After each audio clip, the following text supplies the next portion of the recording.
Hello guys, मी Anuja. Welcome to my mini vlog. तर अद्विक बघा उशीवरती कसा येऊन झोपला होता. 5 मिनिटाची झोप लगेच बसला देवांशीचा ड्रेस डोक्यावरती घेऊन. आणि चिवचं चाललं तर बघा 10 वेळा तर नुसते चालताना घसरत होती. आणि अद्विक तर रॉकेट सारखा पळतच होता डायरेक्ट. आता तुम्हाला प्रश्न पडला असेल की आम्ही कुठे गेलो होतो. तर आम्ही गेलो होतो राशन भरायला.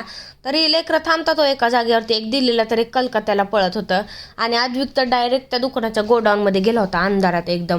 चालत नव्हता तेव्हा, वाटत होतं कधी चालन. आणि आता चालायला लागलाय तर ना नुसता दमवायला लागलाय. जाऊ दे आता काय बोलणार, लेकरू येते, खेळायचे दिवस आहेत त्याचे.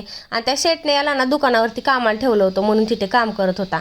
तर चिवचं बघा धडपड चालली होती खाली उतरण्यासाठी. आणि आईने लेकरांनी बघा डायरेक्ट दुकानाचा रस्ता पॅक करून टाकला होता बसून तिथे. तर ताईचा बड्डे होता, मस्तपैकी छोटंसं सेलिब्रेशन केलं. ताईचं औक्षण वगैरे केलं. देवांशी कशी बसली होती बघा. आणि आद्विकचं तर टाळ्या वाजवणं, बड्डे म्हणलं की आम्हाला लय खुशी होती. तर मस्तपैकी केक कट करून घेतला. तर चला भेटूया नेक्स्ट व्लॉगमध्ये.